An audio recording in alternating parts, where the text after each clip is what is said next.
À quoi penses-tu ? Madame Martin a demandé à son mari, remarquant le regard distant sur son visage. Le soleil couchant donnait au ciel une couleur douce. Une brise fraîche embrassa leur peau, leur rappelant la belle saison qui s'annonçait. Sa voix si sereine l'enveloppait de chaleur. Cependant, cela ne bannissait pas les pensées qui tournaient dans la tête de son époux. Ils avaient tous les deux accepté de prendre un congé de 2 semaines pour régler le conflit que leur famille soulevait. Un bébé. C'était la demande typique de chaque couple, quelle que soit leur planification familiale.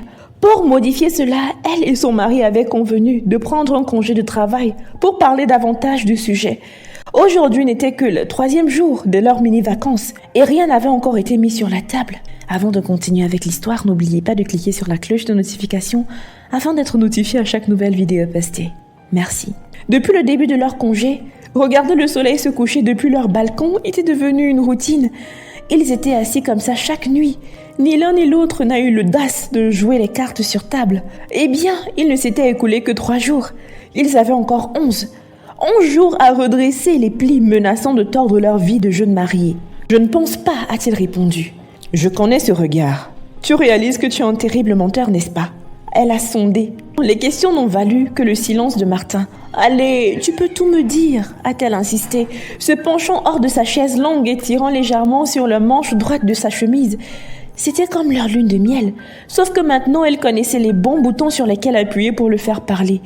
Martin détacha son regard de la vue devant lui et la regarda droit dans les yeux. « Nous sommes mariés depuis 2 ans et toujours pas d'enfants. » Ce n'était pas ce qu'elle s'attendait à entendre. Ils avaient parlé 1001 fois et ils avaient convenu. Le petit Junior et sa sœur arriveraient 3 ans plus tard. « Quand penses-tu que nous pouvons commencer à faire nos enfants ?» demanda Martin. La surprise assomma son visage. « Bébé, comment ça ? Nous avons convenu d'attendre 3 ans, ça fait juste 2. Je pensais qu'on était sur la même page. » Oui, dit-il, en prenant ses 2 mains dans les siennes. Elle se redressa aussi automatiquement pour l'écouter. Écoute, j'ai des obligations à remplir. Toi de même. Et en plus, nous ne rajeunissons pas, Talia. Nous n'avons pas non plus établi l'héritage de nos futurs enfants. Qu'en est-il de ta firme ? Pour l'amour de Dieu, Martin, regarde autour de toi, a-t-elle dit en faisant des grands gestes. Nous commençons tout juste notre vie de famille. Notre avenir, je veux dire, quelle est l'urgence ? Chérie, tu sais les problèmes que j'avais avec mon père. Je ne veux pas ça pour nos enfants, je veux être le meilleur. Je veux que quelqu'un croie en moi, me considère comme un modèle. Bébé, je crois en toi, dit-elle, tirant son front pour le poser sur le sien. Je te regarde et je vois mon héros. Je te regarde et je vois mon meilleur ami, mon amour, mon pompier. Elle sourit et fit un bisou sur ses lèvres. Le père de mes enfants. Martin fondit face aux actions de sa femme. Talia murmura dans ses oreilles. « Je connais ton père et je te connais et tu n'es en rien comme lui. » « Je sais, ma chérie, juste que c'est bon, ne t'inquiète. » Cela dit, Talia a déversé son cœur dans l'étreinte qu'elle a partagée avec son mari, souhaitant de pouvoir se rapprocher plus qu'elle ne l'était déjà de lui émotionnellement. Ils disent que le mari de chaque femme est son premier fils. Vrai ou pas, tout ce qu'elle voulait faire était de le rassurer qu'il était toujours son chevalier en armure étincelante. Il n'avait rien à voir avec son père. Et par la grâce de Dieu, il serait le meilleur père de tous les temps.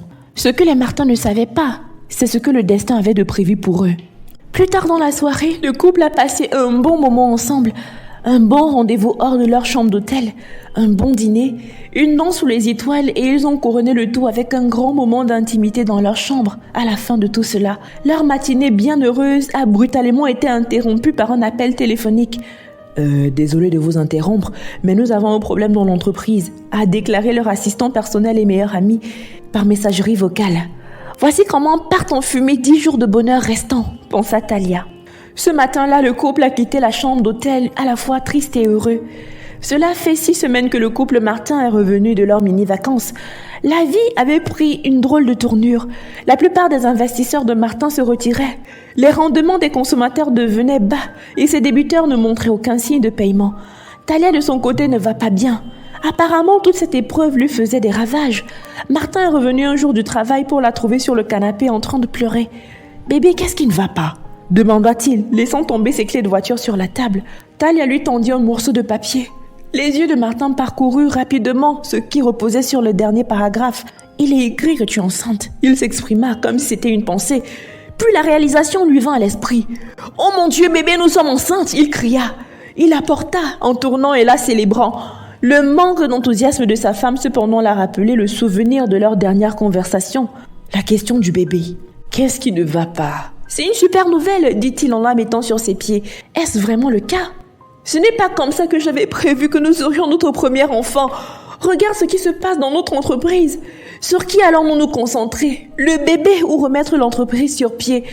Bébé, tu t'inquiètes trop. Les enfants sont une bénédiction de Dieu. S'il a décidé de laisser tomber enceinte à des moments aussi difficiles, alors c'est un signe que cet enfant est notre bénédiction de Dieu déguisée. Aussi difficile que cela a été de convaincre Talia, Martin a mentalement fait le devoir de résoudre tous les problèmes de son entreprise. Cela, il le savait. Comment convaincre sa femme? Le mois suivant a été rempli de travail pour Martin. Vraiment, bébé Daniel sera une bénédiction. Depuis qu'il avait lu le rapport médical de Talia, il travaillait très dur et avec beaucoup d'enthousiasme. Série d'appels, enquêtes et remplacements de certains ouvriers pour enfin remettre l'entreprise sur pied. Il semblait qu'à mesure que la grossesse de Talia grandissait, l'entreprise devenait meilleure. Des investisseurs plus grands et meilleurs se sont intéressés à l'entreprise de Martin et ont commencé à investir. On dit qu'il faut la nuit avant de voir l'aube, et les événements des mois précédents l'ont prouvé à Martin. En ce qui concerne la famille, la pression pour un bébé a disparu. Depuis qu'ils avaient répondu la nouvelle, ce n'était que de meilleurs souhaits en meilleurs souhaits, et de prière sur prière pour eux. Martin était sur un nuage. Il avait tout ce qu'il espérait.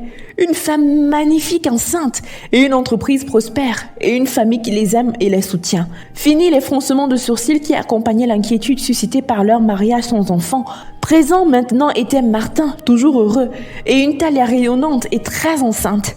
La vie avait tourné pour le meilleur.